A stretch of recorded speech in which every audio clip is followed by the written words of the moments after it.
Good day, everyone. We're going to move the horses today because if you follow me or subscribe, you know that Sunday is what? Pasture rotation day. Take a walk with me. We do this every time we switch pastures. We are checking the fence line, checking the isolators, making sure that everything is connected, making sure that the handles with the ropes are over the gates, because horses are notorious for pushing on gates and rubbing on gates and leaning on gates. So this helps a lot with less damage, less repair. We also put an extra chain on our gates with a double-sided clip. You can see that right there. Why do we do that? Just in case we get into a kerfuffle, shall we say, and someone does get run into a gate. So that way there is some recourse here. So if they really hit this hard enough, they might be able to knock it off of its out of the latch for sure. And these latches work like this. So if I'm going to open it in, we would pull this up in here. So you've got the two up. So I could pull it this way toward us.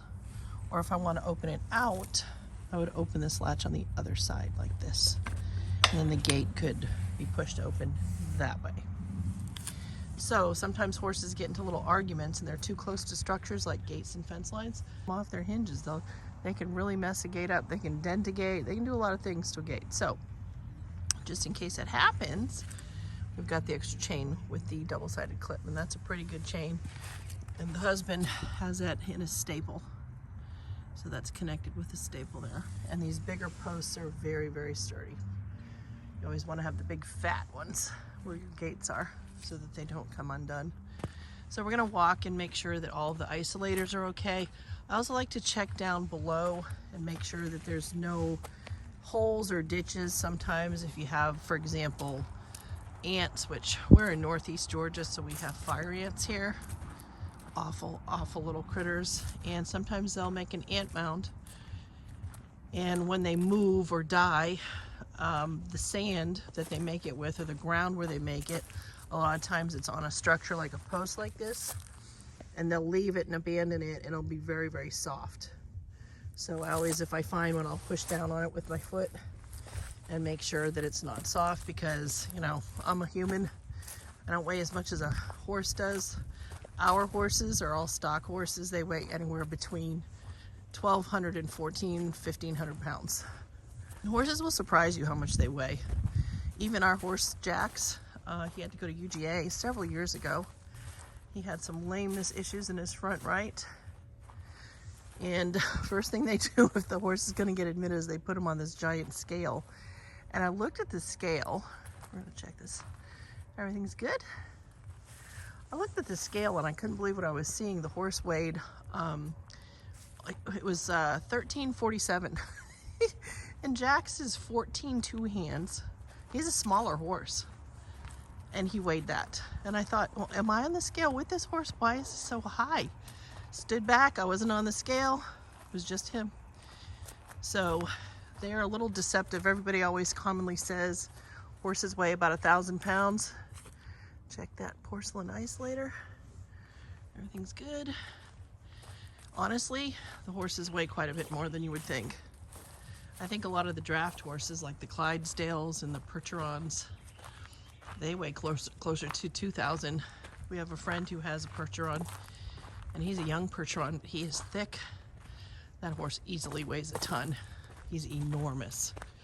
So it's a lot of weight. But we're just checking the fence line to make sure nothing's wrong. Also like to see if there have been an ant pile or something, or somewhere where we have cut down a tree in a pasture. We always check the stumps. So like right here's a stump. Let me show you. Roots like to decay over time. This tree has always been pretty good. I just like to kind of push down with it on my feet and hop on it with my weight. Make sure there aren't any soft areas underneath where the roots may have decayed, where the horses can put their legs through.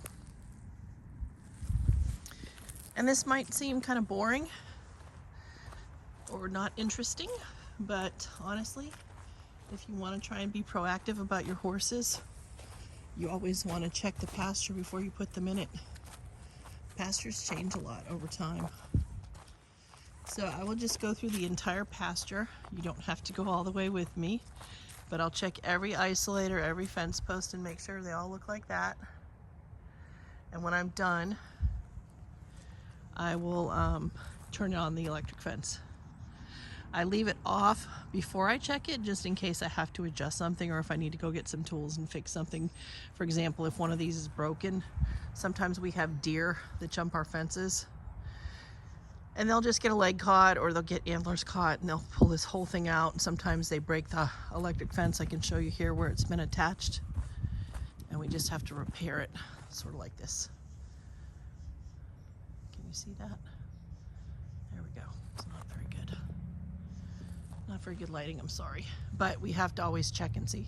And so just in case we have to repair it, I don't turn it on until I've walked the entire fence line. We've gone less than halfway. Barn's way down there. Horses are finishing eating.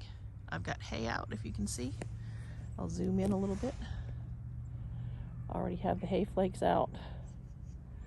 And at this time of the year, of course, where our pastures are about 80% Bermuda, they are sleeping. They have gone dormant. And some people who live in other states have made comments about our grass. It should not go dormant. It's going to go dormant here in Georgia. And for those of you who can support me on that live in Georgia, it goes dormant. As soon as we get our first freeze or frost, the Bermuda goes to sleep until it gets hot again.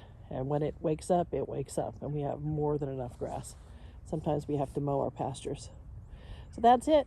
I'm going to walk the rest of the fence line, check for holes, check for problems, check for broken wire, anything that might need to be repaired, fixed, or tuned up, whatever. And then Tess and I will turn the horses out. If you guys have any questions or comments, you know what to do. I love to hear from you. I love your questions. I love your comments. I appreciate each and every one of you. If you're new to this channel, hit that subscribe button if you want more information on horse care. I specialize in horse body language and horse behavior, but we do everything horses from soup to nuts. So I'm always happy to answer questions, even if they're gross. And as always, I hope you all have a wonderful day.